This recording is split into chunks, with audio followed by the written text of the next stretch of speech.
talking about into the types of microbes that are present, bacteria actually. This study actually talks about unique bacteria that are found in the digestive tract of not just progressive multiple sclerosis, but also relapsing remitting. So there are some unique things about the types of bacteria in progressive, but also this will give us insights into the type of bacteria that are found in relapsing remitting multiple sclerosis.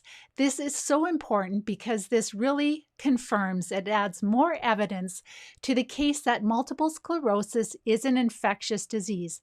These disease-causing pathogenic bacteria that become prevalent in our body when we have MS and other chronic diseases, other neurological diseases, they cause fatigue, they cause mobility issues, they cause cognitive issues, all of these symptoms. And so it's really exciting to see these researchers honing in. And it's not that they've just done one study. It's a group of researchers that have done multiple studies, and they're just going deeper and deeper, and they're getting closer and closer to really understanding the types, some of the types of the bacteria that can definitely cause the symptoms of MS.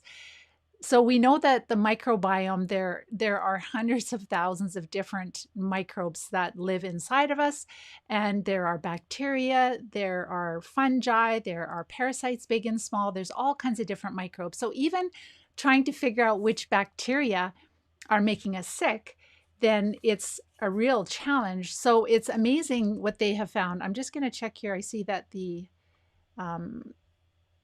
let's try this again. The comments didn't load. I just want to make sure that you guys are here. I'm not sure why this is not loading. Let me see. Let me head over to Facebook for a second. I just want to make sure that I'm not talking to myself. I want to make sure that you guys can hear me and see me, because it says that there's an error on my end.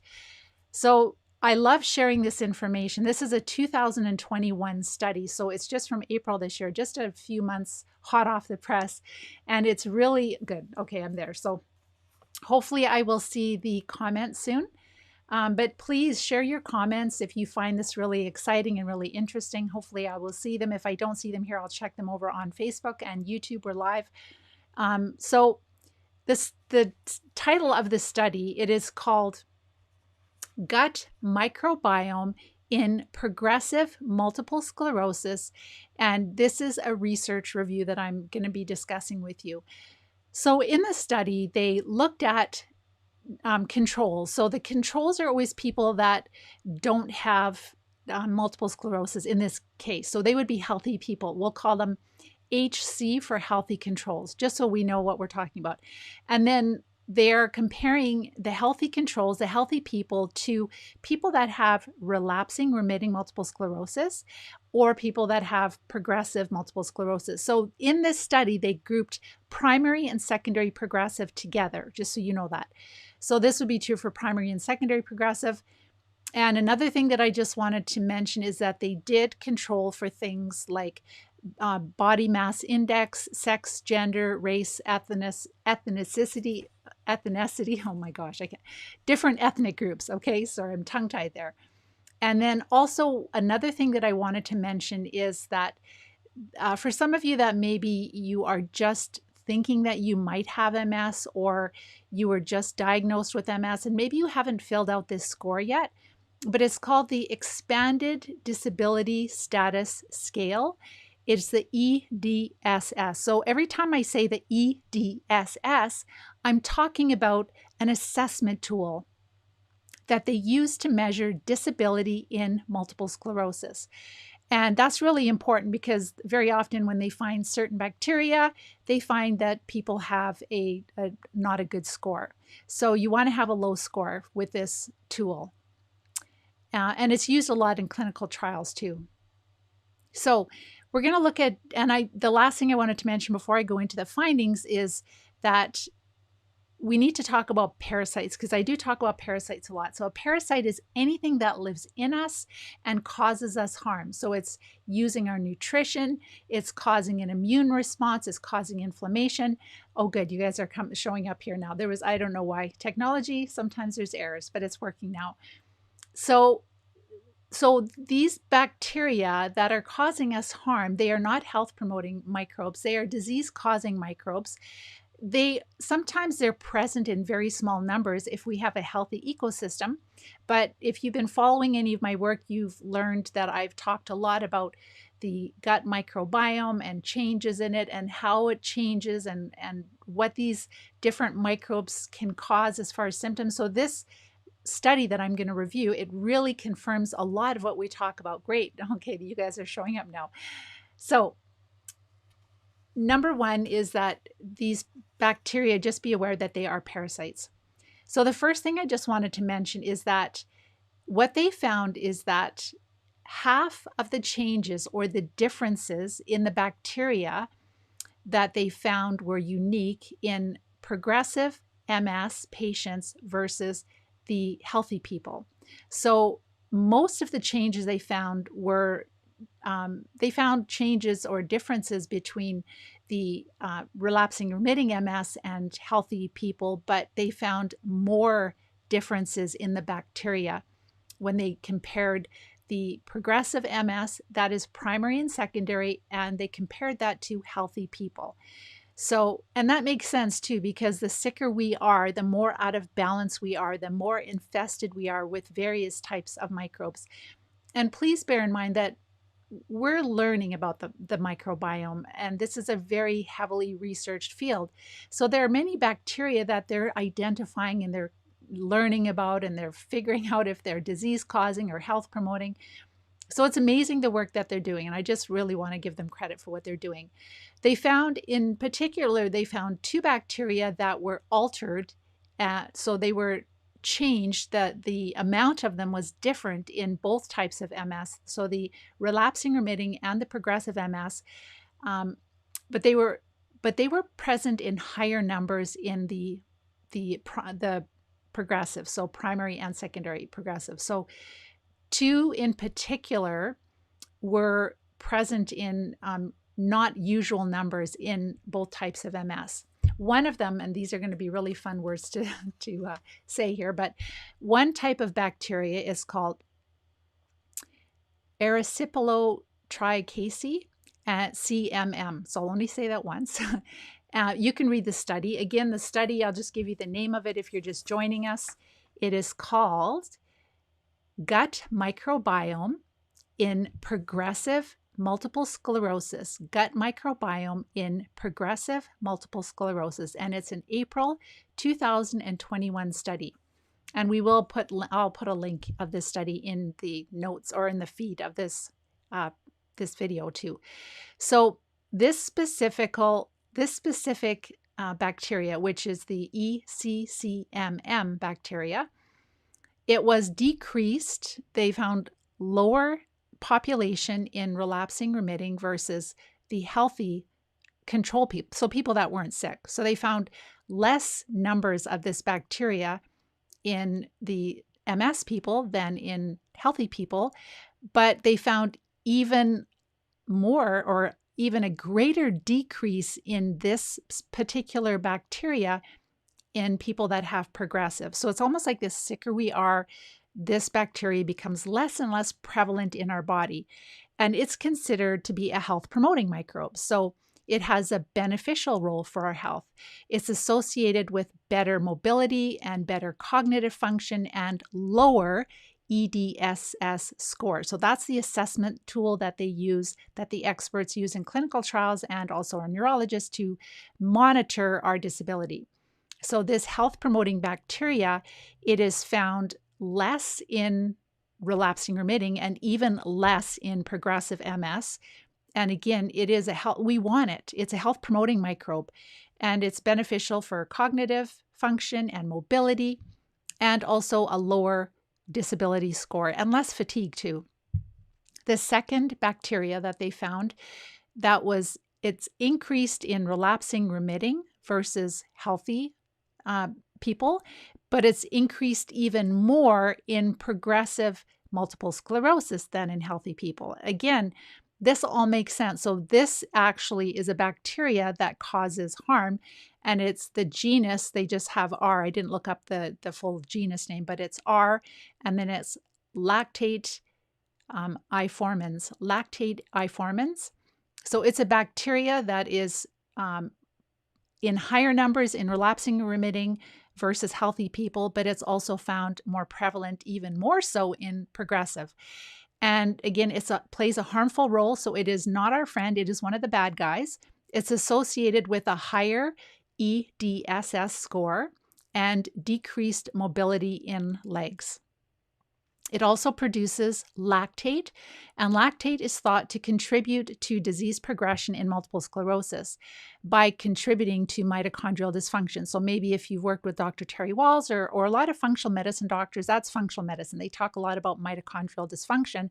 And it's true that a lot of us with chronic disease, we have mitochondrial dysfunction, but it's caused by different types of these disease-causing microbes. So this is one way that a bacteria can definitely hurt our mitochondria, and those are the little energy factories in our cell. So instead of taking a bunch of supplements to support mitochondrial dysfunction, we find it a lot more beneficial to correct these bacteria and also other parasites, etc. So this lactate in the blood has been reported in higher amounts in MS patients versus healthy people, and even higher amounts in people that suffer with progressive multiple sclerosis. So you can see a pattern here that when we have, the health promoting microbes, that they're less in relapsing remitting, but they're even less in the progressive MS. And again, it's kind of like as we have this disease for longer periods of time and our immune system is suppressed with the disease-modifying drugs, but also just the dysbiosis that we're dealing with, all these different disease-causing microbes, the bad guys just take over more and more. And so the good guys become less prevalent and the bad guys become more prevalent. So, and the greater lactate in the blood relates to or correlates to a higher EDSS score. So if you're just joining us, the EDSS is an assessment survey that they use in clinical trials and our experts use, our neurologists use to measure disability, to kind of get a baseline of where we're at when we become sick and then to monitor how we become disabled over time. So I spent a few hours going through this study, trying to make it as simple as possible for you so that you can really see, because it's really, really powerful. So yes, I talk a lot about the filarial worms, and I talk about the big worms, and I talk about different types of bacteria like Lyme and Babesia. And all of this is painting a picture for you to understand that we're not just dealing with one type of microbe that's making us sick. So the problem about today, me explaining this, I don't want you to think that, oh my gosh, everything that I'm dealing with is just caused by these bacteria, because why are we becoming so infected with this bacteria? Is it that the large worms are infecting us? Is it that the small worms are infecting us? Is it that, and there's also fungal overgrowth. So all of it has to be addressed, and it's not that hard because a lot of bacteria can be helped or treated with, similar things, same thing with worms, etc. And we'll talk about that at the end. So if you guys enjoy what I'm sharing, if you want to help me get the word out about this amazing research, please like this and share it with other people, share it with other groups. We have to get the whole MS community talking about these infections and these bacteria and parasites, etc. So we'll carry on with their findings. They found so much information. And again, they didn't just find all of this in one study. They have done multiple studies. So they're really kind of going deeper and deeper and deeper with each study. So they also found the following bacteria were uniquely higher than normal in patients that are diagnosed with progressive multiple sclerosis. Again, it's primary and secondary. So the bacteria that I talked about at the beginning, that's not this. We're going to talk about that later. So this is the Enterobacteriaceae, Enterobacteriaceae. They're really big and complicated words. So basically, these type of bacteria, they are associated with fatigue and for all kind of digestive issues and other issues too. So I'm not going to go into everything, like I would need time to go deeper and deeper, but basically there's E. coli, so urinary tract infections and all the horrible symptoms that go along with that, and Shigella and Salmonella, food poisoning. So they're finding that these types of bacteria are uniquely higher in progressive multiple sclerosis patients. They attach to our intestinal wall and they stimulate immune response. So they stimulate inflammation, and they're finding them in higher numbers in progressive multiple sclerosis patients. Another one is Clostridium. And Clostridium, I'd like to do a whole different talk on Clostridium because Clostridium is really fascinating. There's research coming out showing that it's probably one of the culprits involved in MS, but also ALS and Parkinson's. There's many different species. Some of them are not disease causing, but a lot of them cause a lot of problems. I'm not going to go into it because we'll be here for too long, but I'll do a separate video on that. But they found Clostridium G24F. So there's a lot of species. So this one is G24FCEY, and it's associated with greater disability and fatigue. And they also found that the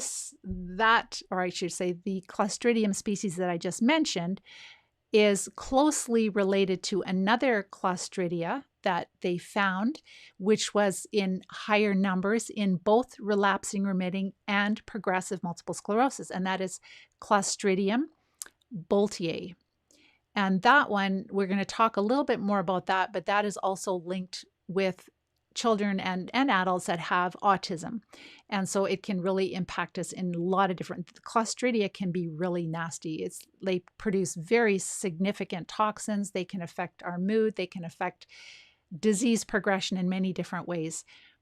And then there was one other one that they found, which is the ruminococcae,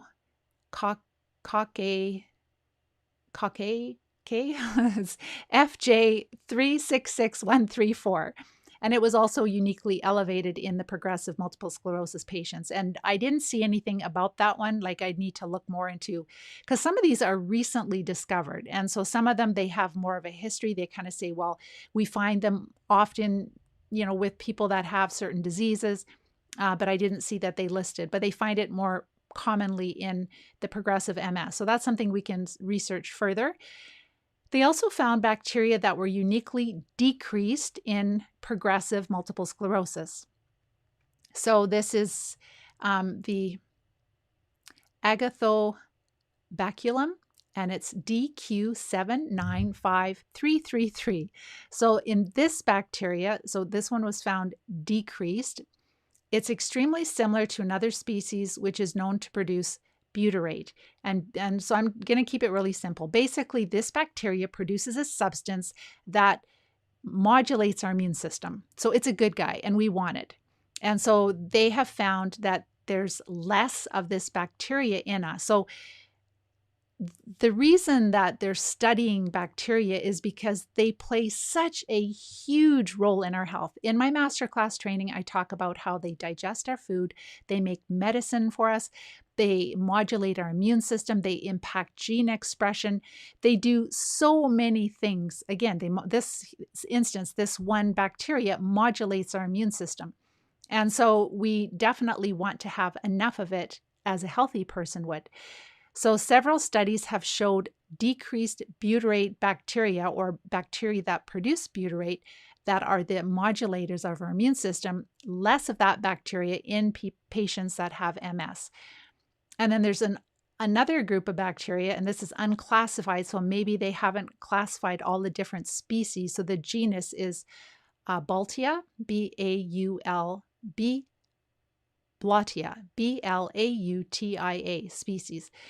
And this species has an important role in breaking down or digesting carbohydrates. So this bacteria helps to break down carbohydrates to feed other health-promoting microbes in our digestive tract. So they all have their roles. It's like an ecosystem, right? Like one feeds the other. And so they also find that in MS, in especially progressive MS, that there are uniquely decreased amounts of these two different types of health-promoting bacteria. And this last one that I was speaking about, it is strongly associated with 9 of the 13 quality of life parameters that include if you have higher amounts of this bacteria, that correlates with better mobility, better cognitive function and effect. And when we have less of this bacteria, it's linked with more fatigue and more depression. So I'm trying to keep it really simple so that you can just see, like, of course, the names, I'm probably pronouncing them not perfectly, but you're seeing that these specific bacteria, it's not just that, like, wow, we found this bacteria more in this type of MS, but it's like, well, we don't want this one, or we do want this because of the health benefits or the increased disease symptoms. So, and then they also identify changes in the bacteria in the GI tract that are similar in both progressive MS patients and in relapsing remitting MS patients versus healthy people. So these are some of the difference that they found in all MS versus healthy people. So that was the very first bacteria that I talked about. That was the Erysipelotrichacea CCMM and B. Wex, Wexler, Wexley-Ray. Okay, so I already discussed those, and that was at the very beginning. And then there was the D. Formyces generans that produces a lot of formic acid. So formic acid is something that it's found in animals, and when we have it, it really increases the beneficial microbes. So there are certain things that are, if they're present, then the health promoting microbes will want to grow inside of us, and the pathogenic microbes will not want to. So pathogenic microbes like E. coli and Salmonella will be discouraged from living in us. And so that was definitely not, they were decreased. All right, so going on to the last couple of things I wanted to share, and then you guys go ahead and ask any questions you have. So the last one I wanted to talk about really briefly is the Clostridia species. They found several different species that are elevated. Clostridia can cause not just diarrhea, but it can cause constipation depending where it's located in the intestine. So it can cause severe constipation, stomach pain, lots of different issues linked with ALS, linked with MS, and autism, etc. And so they found this C. Boltier in both relapsing remitting and progressive multiple sclerosis. And also this was originally found in children with autism, and the research has shown that these bacteria can really contribute to disease on many different levels, different ways. They're involved in inflammation in our spinal column, and also they're involved in optic neuritis, Clostridia. Interesting. So in this study that I just shared with you, they found that disease status had a much greater impact on the microbiome than disease-modifying drugs. So the disease-modifying drugs, they are trying to impact our immune function, but they have very little impact on the bacteria. So that's why it's not effective, right? The disease-modifying drugs, so we've got all these horrible bacteria inside of our digestive tract, and some have moved into our blood, and some have moved into the central nervous system, and the other microbes. So we have all these horrible disease-causing microbes. We don't have enough health-promoting microbes that are protecting our health.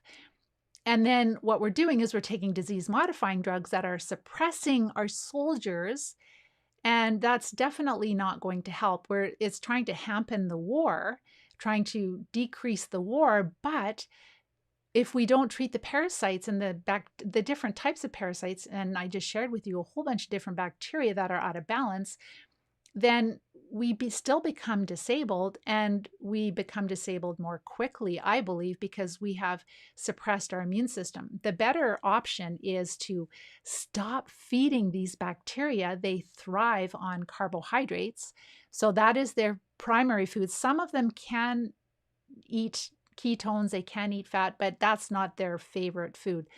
Carbohydrates are the sugars, the carbs. So as you decrease that, that's why with the Live Disease-Free diet, we notice such a huge improvement in symptoms, because you're making those bacteria much less active. They are producing less poisons, like the Clostridia can produce different poisons. They say toxin A and toxin B and probably others. They denature our proteins, where we can get aggregation, like building up of denatured proteins, and we can have edema, we can have pain, we can have all kinds of nasty things, mobility issues, cognitive function. And so we stop feeding them so much. We can't starve them to death, but we can definitely decrease the food to them. And then we support the body. We make sure that we're dealing with the constipation. We make sure we're decreasing the toxins, opening up the detox pathways, supporting, looking at our blood work, supporting our physiology. That's what we do in the academy. And then we start to treat. And so I hope this gives you hope that there still is a lot of benefit in using the different herbs. So number one, what drives me crazy is listening to all these different lectures by different experts that are treating Clostridium difficile, which my father-in-law died from. It's awful. He was on antibiotics for several months. He was on IV antibiotics. And there are fecal transplants for C. difficile that definitely are, I think, probably 85% recovery rate. And that leads me to talk about fecal transplants for MS. I don't believe that they are the long-term solution.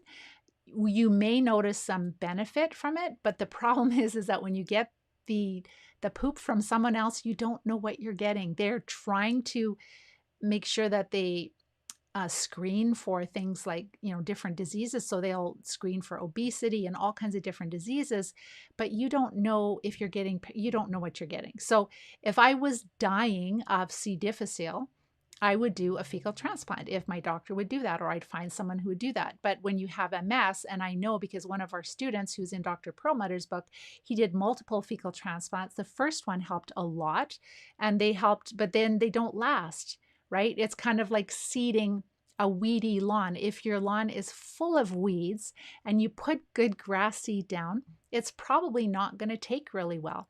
So that's why a better approach is to what we're doing with the academy is, and I wish that doctors that were treating C. diff would teach their patients to stop taking in so many carbs. That would help so much. That would help their treatments work so much better. So the Live Disease-Free diet is incredibly helpful, supporting the body. And then with treating, we can go really far with herbs and with different oxidizing agents. We find, and I guess listening to a lot of doctors talking about, not just C. diff, but, when you use the antibiotics, that's why a lot of us got sick with the chronic disease, because it really devastated our ecosystem, the health promoting microbes. It just devastated them, left the bad ones behind. They just gain in population, but then also we've got worms, et cetera, that infect us with these bad bacteria. And so if we don't stop feeding them and support the body, and then I prefer to use, we do use the parasite drugs. That really is helpful, especially for large worms. But for a lot of the smaller microbes, we find that the bacteria, the herbs and oxidizing agents are amazing. And when we use all of it together, we get well and we can stay well. And that's how I've been able to live MS-free for over 30 years now. And we've had a lot of students recovering from MS. If you haven't met any of my work yet, or this is the first time we've met, we have Live Disease-Free YouTube. And there are playlists. There's the diet. Start to change your diet. Start to feel better. Put those bad bacteria on a fast, the parasites on a fast. Start to support your body. Start to learn about these infections. And then if you need support, make sure to reach out, watch my masterclass training, and you can become a wellness champion. And that's what I do. If you need support and guidance and a step-by-step plan to treat these different types of bad bacteria, worms, protists, fungi, Lyme, all of that, that's what we do. So we are not focused on one bacteria, on candida, on Lyme disease.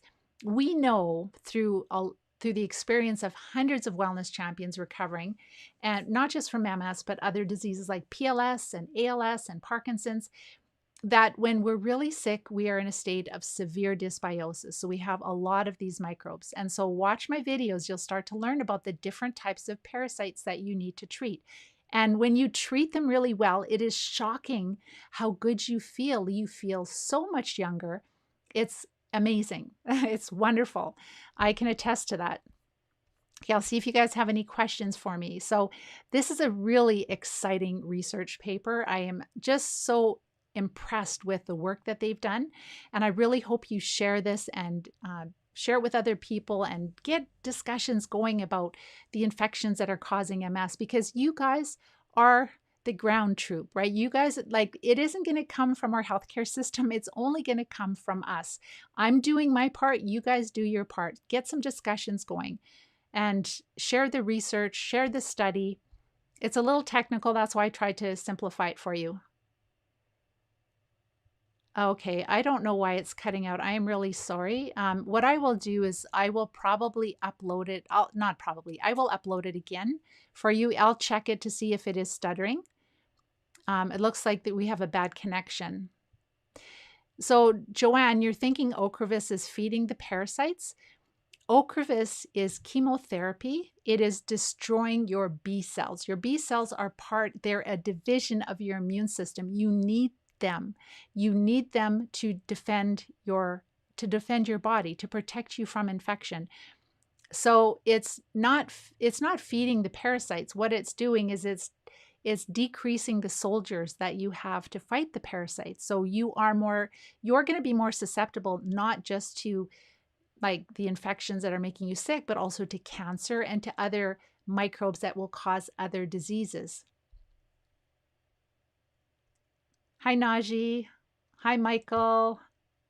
I'm really sorry if it's been stuttering. I will make sure that I will repost a clear one that it does not stutter. What do you think of Ampura? Rob is asking. Ampura is a medication for MS, and it's supposed to help with walking. It is, you just have, with every medication, it's always benefit versus risk. So if you like the MS drugs and you want to use the disease modifying drugs, then it might help you with walking, but it really impacts our bladder function tremendously. So it's very important to understand that all these drugs have adverse effects, and your better option is to treat the parasites, and you won't need. So my students come off Ampura. They don't stay on it. When they join, they might be on several disease modifying drugs, MS drugs, depression drugs, cholesterol, blood pressure, etc. And that's another thing that I was just reading about Clostridia. It can cause hypertension, which is, you wouldn't think that, right? So it's like a bacteria that can cause hypertension. So some of us that have the edema and we might have hypertension before we're starting on this journey, and it could be a bacteria that's doing it. It could be another microbe, but it could be a bacteria. So it's not always just, yes, and I will post the study link. And again, I just will share the study title with you. It is a April 2021 study, Gut Microbiome in Progressive Multiple Sclerosis, and I will post it in the feed. So the infection, it's amazing how it may be in your feet, it may not be. Yes, definitely the bacteria, they move into different parts of your body. They move into our cells. We can have all kinds of issues. So it just depends on how sick we are. As we become more and more sick, they move more and more into the blood. They move into the organs. They move into our tissue. And I'd like to talk more about the Clostridia, because that is it. There's many different ways that and so that's just one example. So I don't want to overwhelm you to think, oh my gosh, there's so many microbes. How in the world are we ever going to treat them all? There are groups of bacteria. They're treated very similarly. And I know that in our healthcare system, they're saying, well, okay, there's this antibiotic, but it doesn't work that well. But then there's this one, but it's really expensive and it has terrible adverse effects. But when you look in the natural world, then if you use herbs and you use oxidizing agents, then you can have a lot more effective. And again, it's not just going to be popping a pill. If you use a holistic approach, you will have success. If you just pop a pill, even with herbs, you will not have long-term success. So Fawn, it's definitely not going to come from the mainstream medical community. Absolutely, unfortunately. So it really, like, I just basically say that when people find me and they start to adopt this whole way of taking responsibility for our health, playing an active role in our healthcare, it's so much more cost effective and it's so much more rewarding, and we get so much farther with our health, and we become a wellness champion. And then we share this information with people in our life. We share it with our coworkers, with our family, with our loved ones, with our friends. And we are champions for the cause of wellness. And that's the only way things are going to change. I'm sure you've seen, even with this this virus that we're dealing with. Like, there's so many therapies that are working that are being suppressed. And it's really frustrating because a lot of people are having horrible, horrible consequences from that.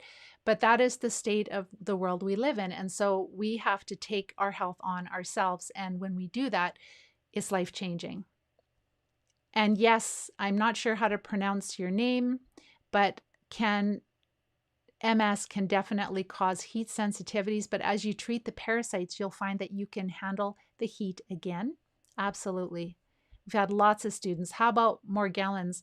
So that is another very strange disease. And, you know, sometimes we don't know for sure. It's like supposed to be like this little fiber. What it is, I don't know, but we do all the same things, right? It doesn't take a lot of different types of things to treat. It's just like with parasites, there are like hundreds of thousands of worms. And so we don't get all stressed out about that. We just use common parasite drugs that we test well for. And so as we decrease the worms, and as we decrease the protozoa, and as we decrease the different types of yeast and fungi, as we decrease these pathogenic bacteria that I just talked about today, then whatever the Morgellons is, if it's Morgellons, if it is like a type of parasite, it'll probably get hit by one of them, because with the natural herbs, etc., and the oxidizing agent, it will treat even viruses. So we don't worry about that so much, because we'll never ever figure out exactly how many microbes are out of balance in our body. It just isn't going to happen in our lifetime, and it probably never will, because there just is no interest in this. All right, so with that, I'm going to let you guys go. Any different type of drug, Julie, is bad for our microbiome. You just have to read up on the adverse effects, right? And you'll see that they usually impact our microbiome significantly. And I don't know what DU or TUDCA stands for, but you can go ahead and type in a little bit more information there. I'm going to let you guys go. There's still more questions, but I think we've covered everything. So again, if you are just new to this, please learn about the infections. Look at our playlist, Live Disease Free, YouTube. Subscribe if you want to keep learning about these infections and you want to learn about how to treat them. Then the first step to do is to decrease your carbs. I have a playlist on YouTube, Live Disease Free. Start to implement that eating plan. You will start to feel better.